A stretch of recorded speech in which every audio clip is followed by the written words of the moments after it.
prayer every night. Whatever I do,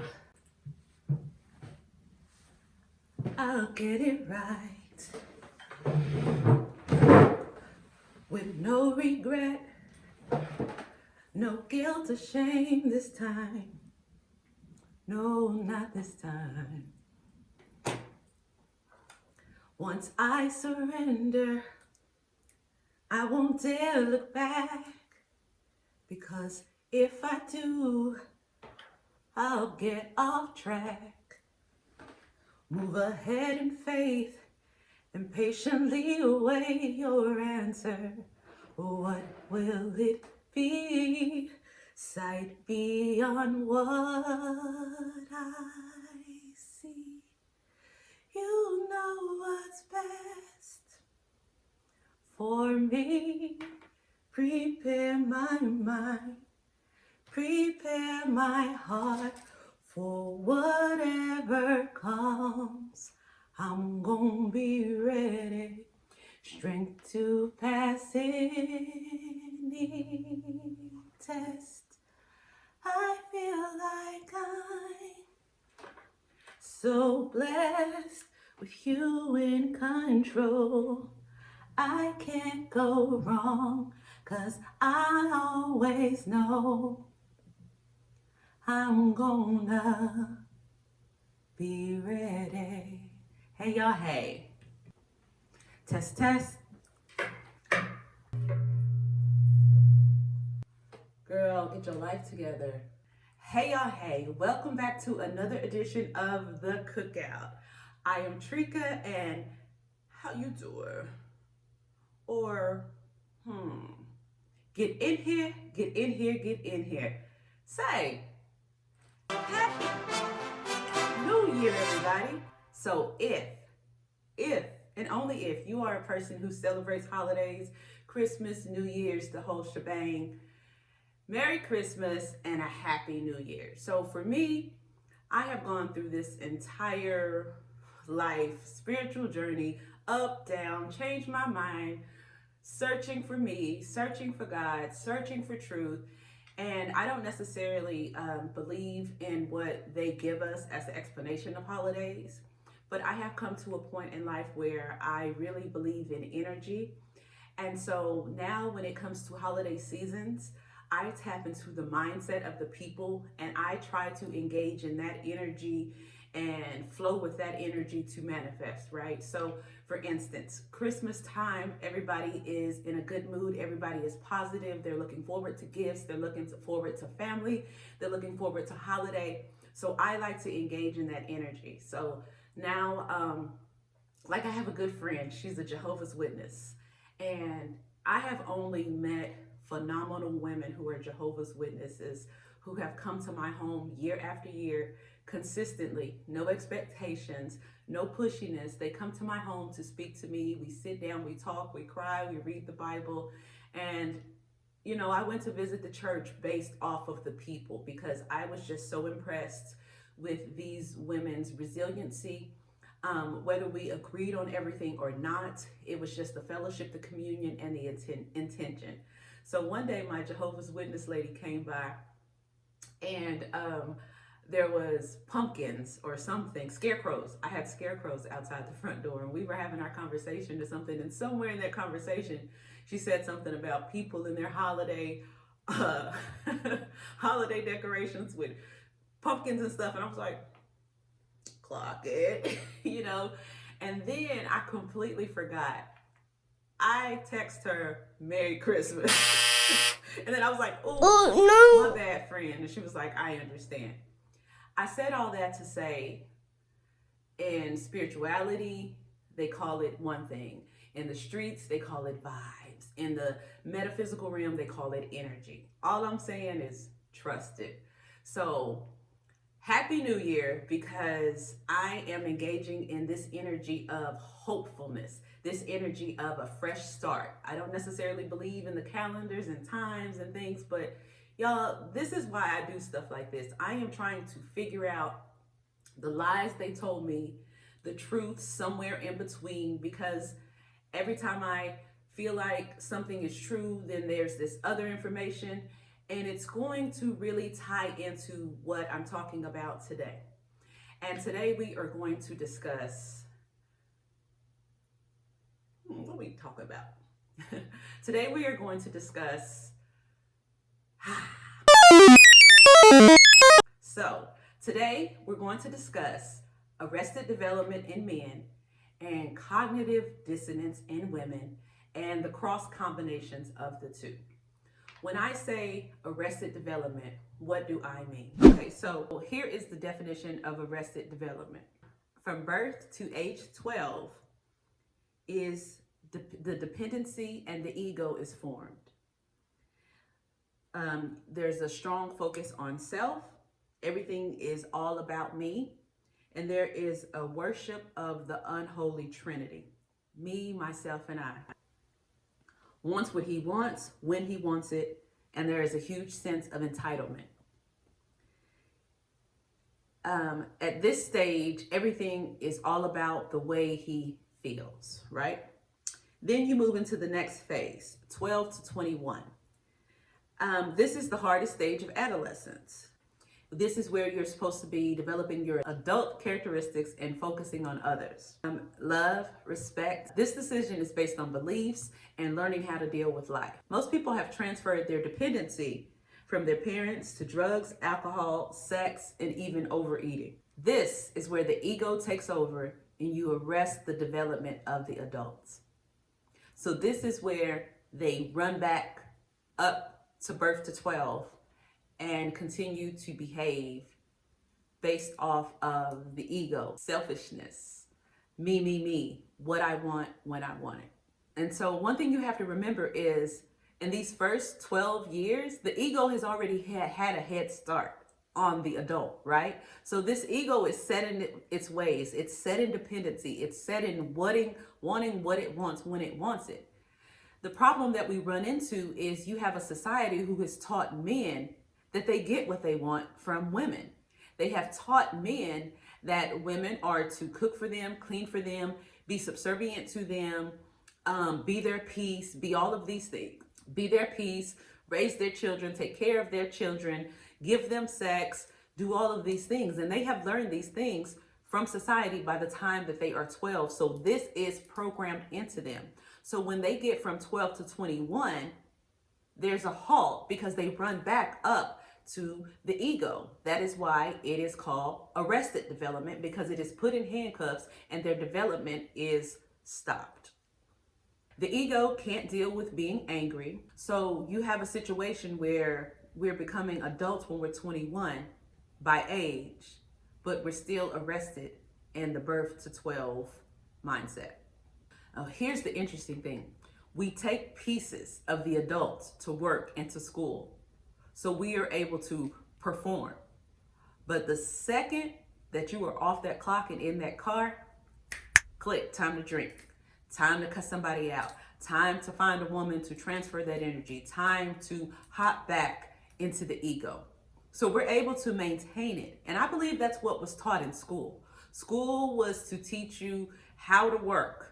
And that is it, to give you the focus long enough. Focus on a specific job for this amount of time, because they never wanted you to develop intellectually. They never wanted you to develop emotionally. So that's why I say this is not necessarily something that we did to ourselves, but awareness is the most important thing. We're able to focus, but the second we leave that job, the trash comes back out. Also, a part of arrested development is codependency. Okay, so man meets woman. These are two adults.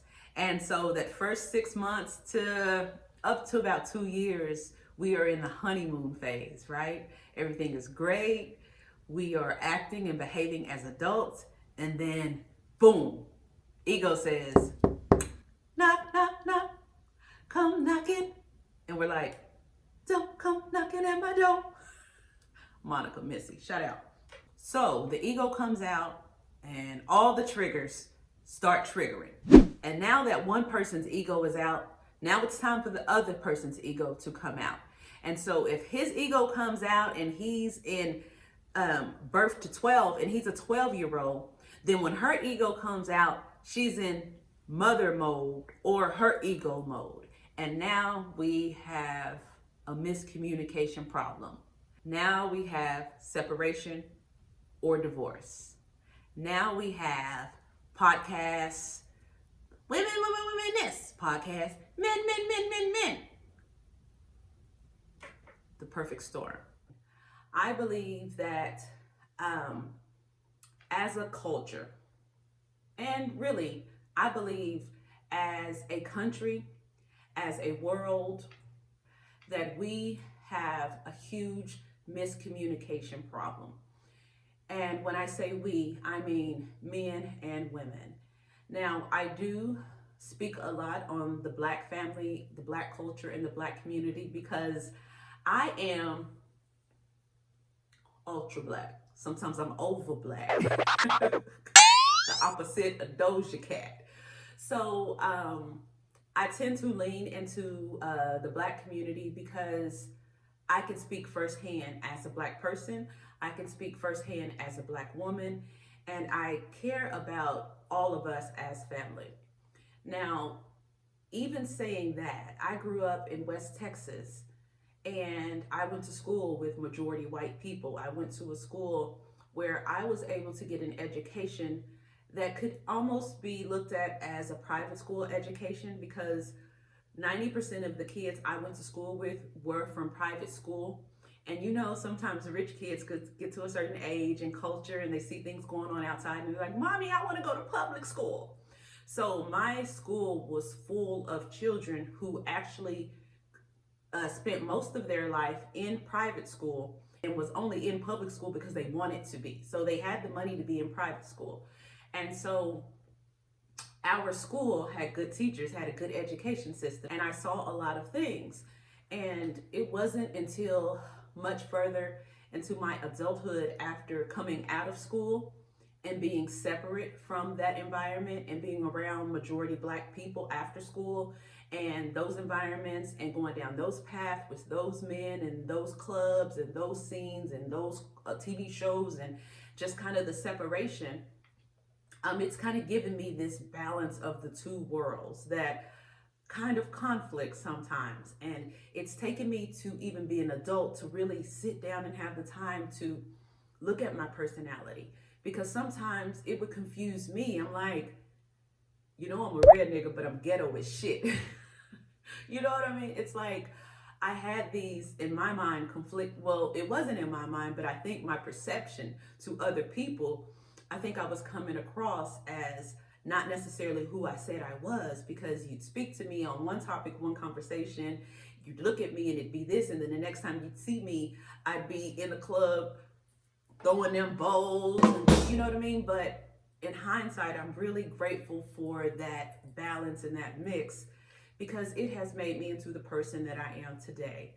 And so when we speak about the conflicts that we're having in the community and worldwide, I really want to narrow in on the Black family. If you go back, and I've said this many times, and look at my episodes, there's a tab that says podcast. This episode here will make 21 episodes.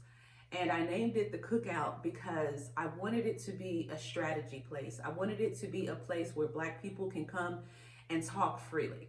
So for instance, me being Black in America, as a Black woman living the Black experience, I have anger issues, I have frustrations, and I have things that, you know, like you say to family that you wouldn't necessarily say outside, and that you don't necessarily even mean in that way from the root, but it comes out that way.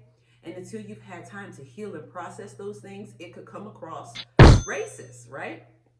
For me, right? So I had this conflict because most of my life, I had good experiences with white people.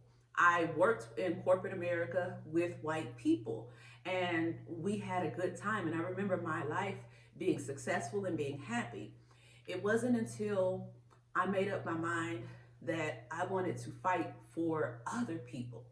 I wasn't necessarily experiencing racism in the way that I was seeing in other people. And I wanted to defend those people because I felt like I had a voice. And so I went into this whole anger mode for years. of super, super pro-blackness because I was witnessing other people be discriminated against. And so I was trying to stand up and help those people, even though I wasn't necessarily experiencing those things with white people. Then George Floyd happened, and it took me off the edge. I was like, you got me fucked up.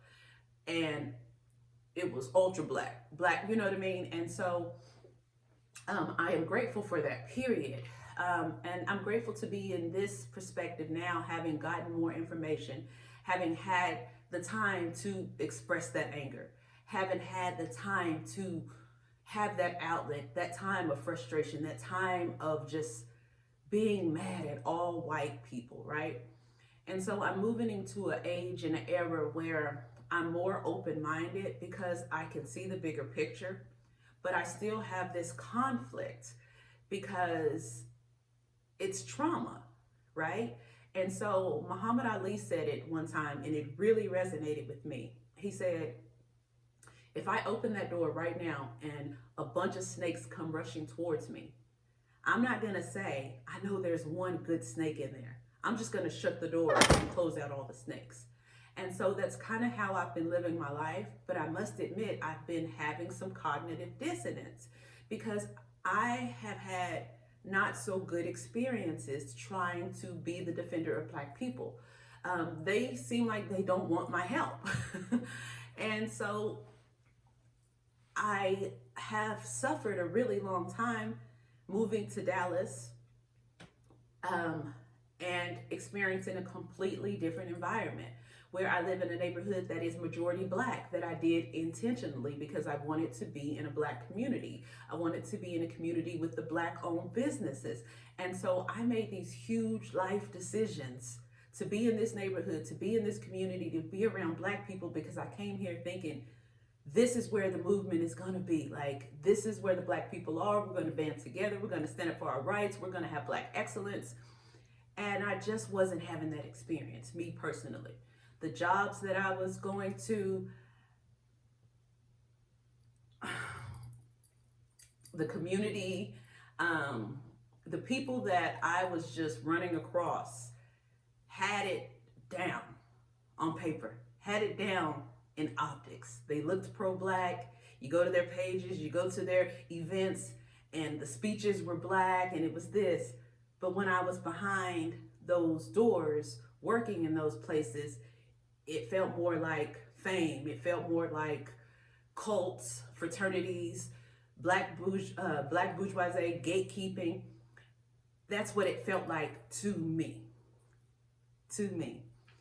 And so I've had a really hard time, and I found myself like, I just need to go back to the white people. I just need to go back and work with white people because I'm miserable right now. And I am miserable in the name of trying to band together with people who are not interested. I don't know if they're not interested in the cause itself or they're just not interested in me. Whatever the case may be, I was being successful. I was happy. Now I'm not. Now I'm having problems with jobs because I quit.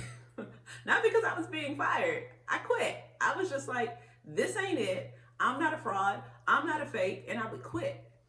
And so I quit 2 really good jobs, and I don't know where else I want to be, because I want to be in spaces where there is truth, honesty, integrity, and where we are pushing the culture forward.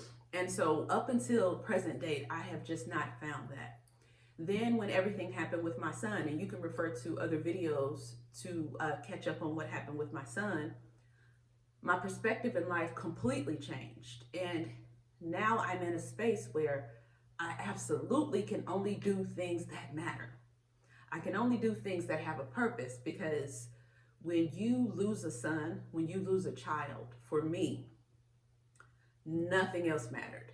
I was like, okay, this path of success that I've been on, this trajectory of me chasing my dreams, chasing this life, it no longer matters, because even if I achieve my goals with him there, I'm not going to be happy.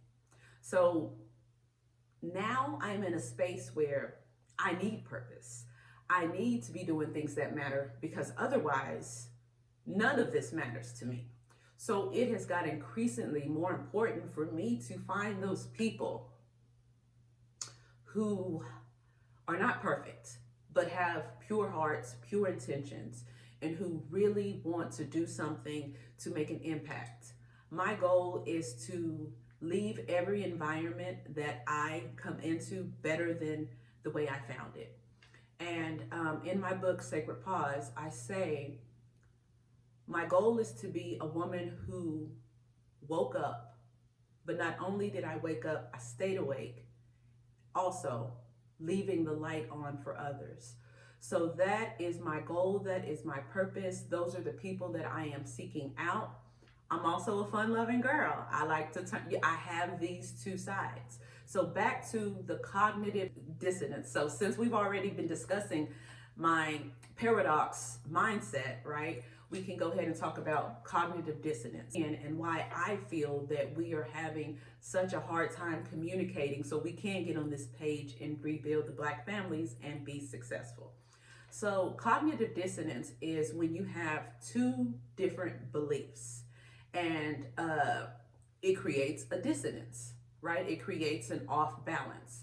So for instance, when we're talking about family, when we're talking about the relationship between the Black man and the Black woman, for me and a lot of women that I know and a lot of women that I witness around and on social media are experiencing some sort of level of cognitive dissonance when it comes to our Black men. Let me explain. We want to be with Black men. We love Black men, we support Black men, we love Black family, and we want Black excellence with our Black men. That is the way it has always been. If you go back and look at history, we have been with men based off of potential. We have been the ride or die. When you have nothing, we're going to build it together. We're going to build a family. Just like white families had dreams of building families, so did we. We watched The Cosby Show. We watched all of these Black TV shows, and we wanted to be with our Black men, right? As time has gone on and we have gotten older, we have come to the conclusion that the majority of men are not worth the time because they don't sincerely care about us. We have come to the conclusion that our Black men don't really give a damn about us. And I mean that in the most literal way. Me personally, I have not had good experiences with Black men. I have not had good experiences with really any man because I've only ever dated Black men. That was intentional. And so I mean that from men that I've dated. I mean that from men that I meet, other people. I mean, period. And I mean that from my father. I have a father. I have two fathers. One has passed away. And although I can see where my fathers did good things for me and to me, as an adult, I can see the damage that they caused to my mother and other women. And so I quite literally have never met a good Black man, in my opinion. And that hurts, right? My opinion. So there's this cognitive dissonance that we're experiencing because one belief is we want to be with Black men. The other belief that's causing the dissonance is we don't believe they are good for us and they mean us anything well. So there is this thing going on, right? So when we are trying to develop relationships with men, but in the back of our minds, or maybe in the front of our minds, we believe that they're going to harm us, we can't move forward. So I believe that is why you see this huge influx of women on the internet saying that they don't want to be with men, that they'd just rather be single. I saw this thing going viral on TikTok the other day, and it was this whole thing. Every other video was women coming on saying why they'd rather be musty and single because they want to be home, like they don't want to raise another child. They don't want to fight for somebody who just wants to use them. They don't want to fight for somebody who doesn't want to protect them.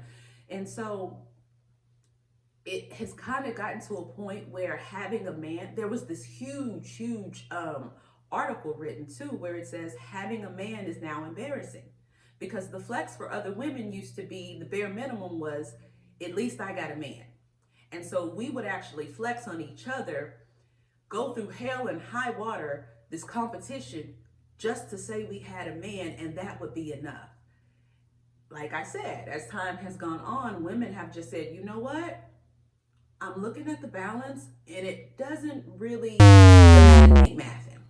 The math ain't mathing for us anymore. So we are awake to the fact that the math ain't mathing. And now there is this huge awakening where women are saying, we want you to be funny.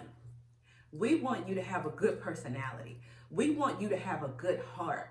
We want you to love your children, love your mother, love your wives, love your cousins. We want you to be representing when you were out in the streets and not around us, opening doors for other women, but not flirting with other women. Just being a presence in the streets where other women are moving about their day. There are so many single women out here, and we want to know that as a collective, our men are protecting everybody as a community.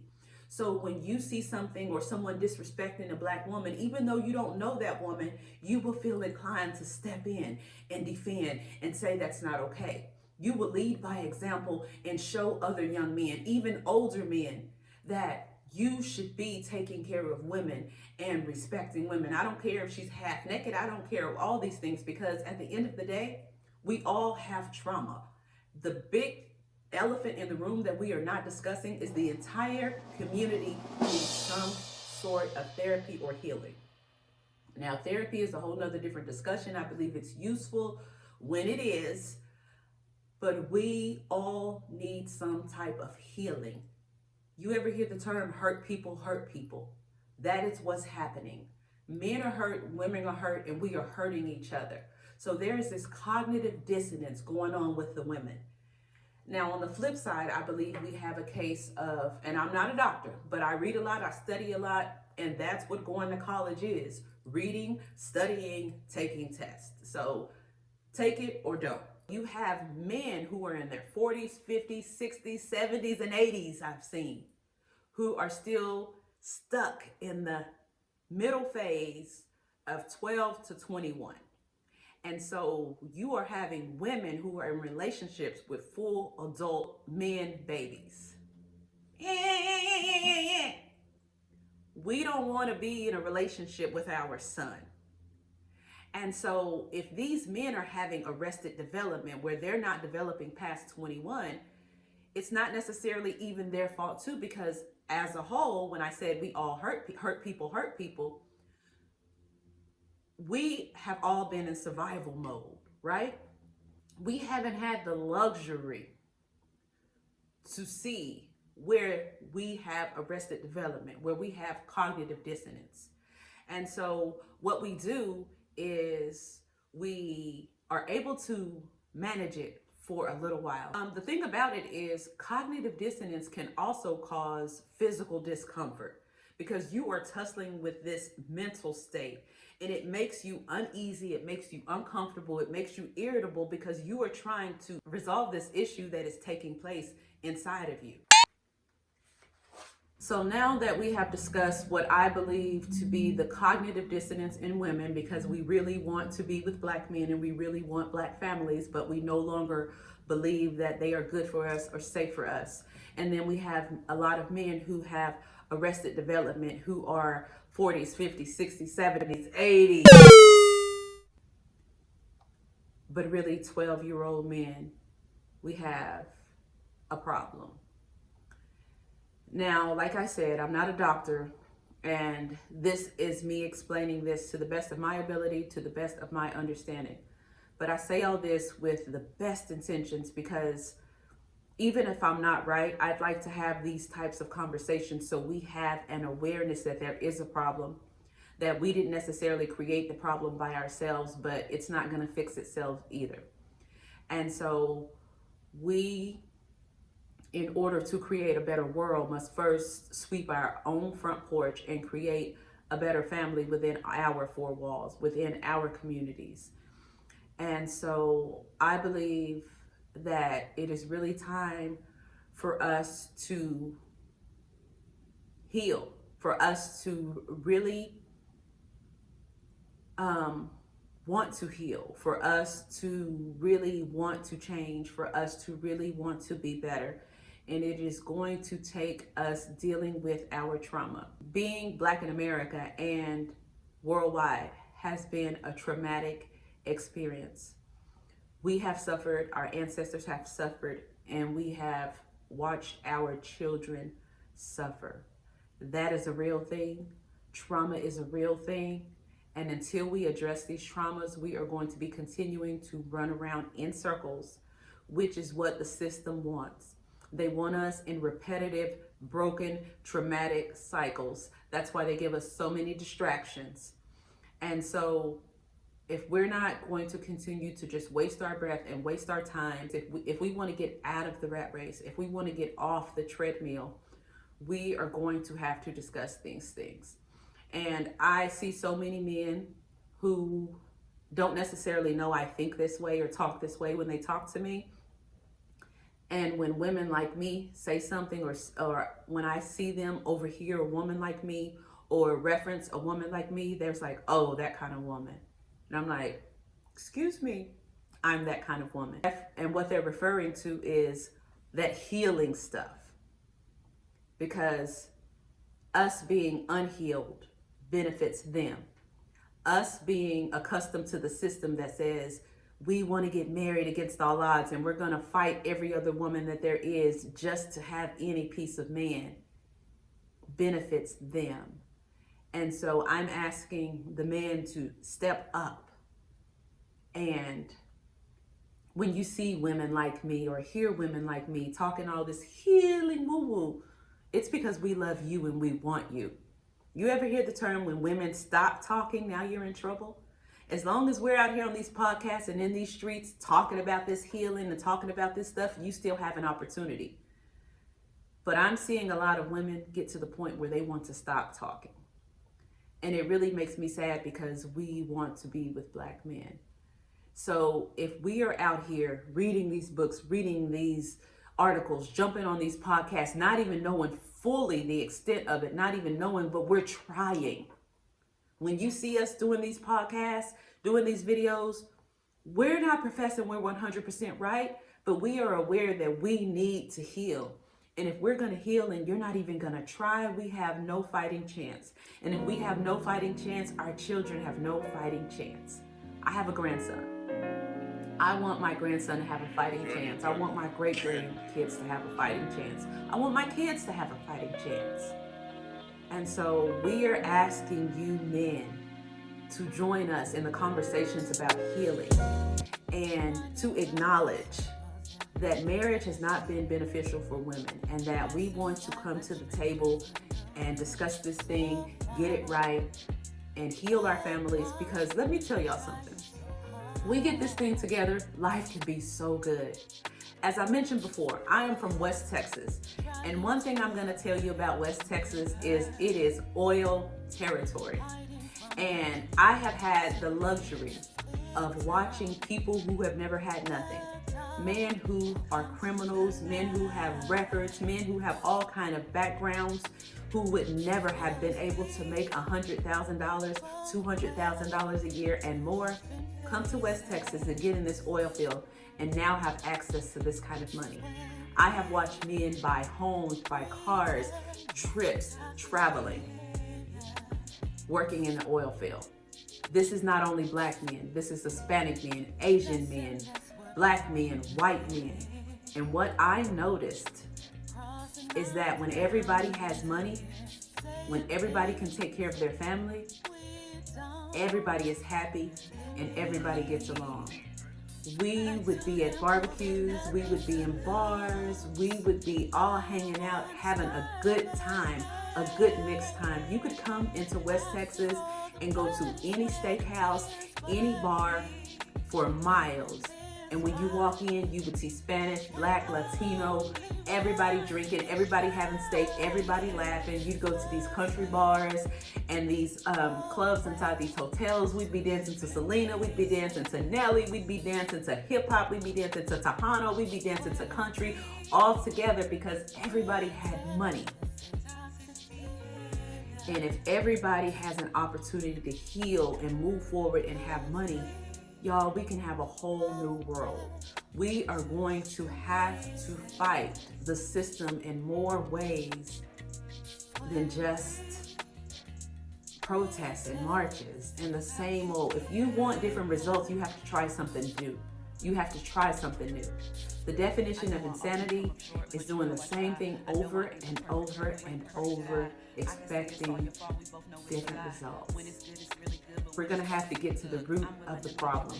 We are going to have to heal our minds to be able to move forward. We are going to heal our minds so that there's not this tension and this jealousy and this fighting.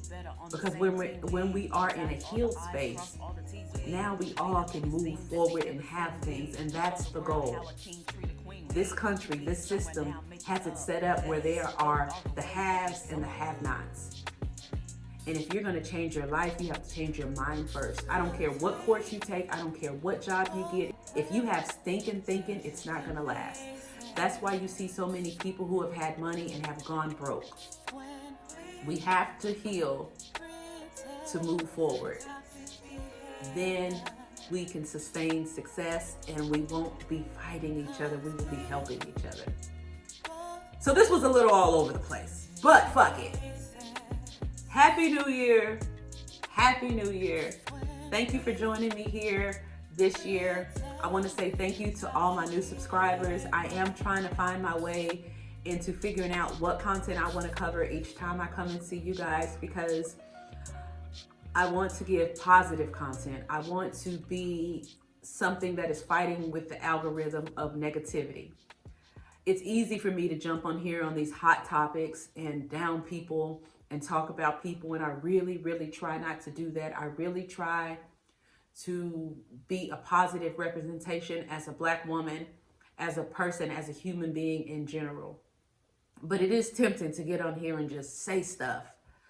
But I'm not doing this for views. I'm not doing this for clicks. Yes, I want them. Yes, I want to possibly make some money and do other things that stem off of this. But if none of that happens, if the same 300, 500,000 people watch these videos, that is okay with me, because it's more about quality versus quantity for me. As I told you before, I've lived a lot of life. I've had a lot of experiences, and I know what it's like. I can refer to Paul in the Bible. I know what it's like to have, and I know what it's like not to have. And so I'm not here strictly for the purpose of clicks, videos, and I'm not here to tear anybody down. I am here because I want to see what it could actually look like for us to heal. I've seen what it looks like for us to be in trauma. I've seen what it looks like for us to be in pain.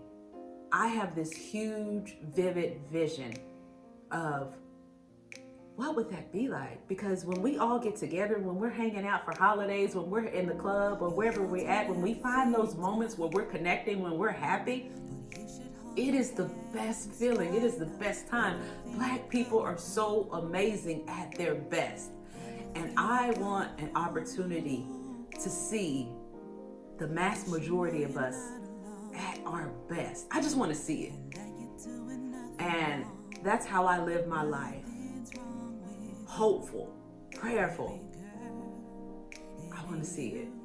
And that is why I do what I do. So moving into the next year, hopefully I can get more consistent on a certain topic, or if y'all are liking this, let me know. But when I get on here, it's not scheduled. I pray about it, and when something hits my spirit, I like to just shoot from the cuff. So that's why a lot of time it's not necessarily organized topics or anything, because I am more authentic when I just speak from my heart. So if I have offended anybody in any way, or you disagree in any way, please charge it to my head and not my heart, because I want nothing but the best for you. Happy New Year to you and your family, and I'll see you next year. We're healing in real time. You're doing fine. Enough is enough. You're enough. Just trust. All that you're going through's working out for you.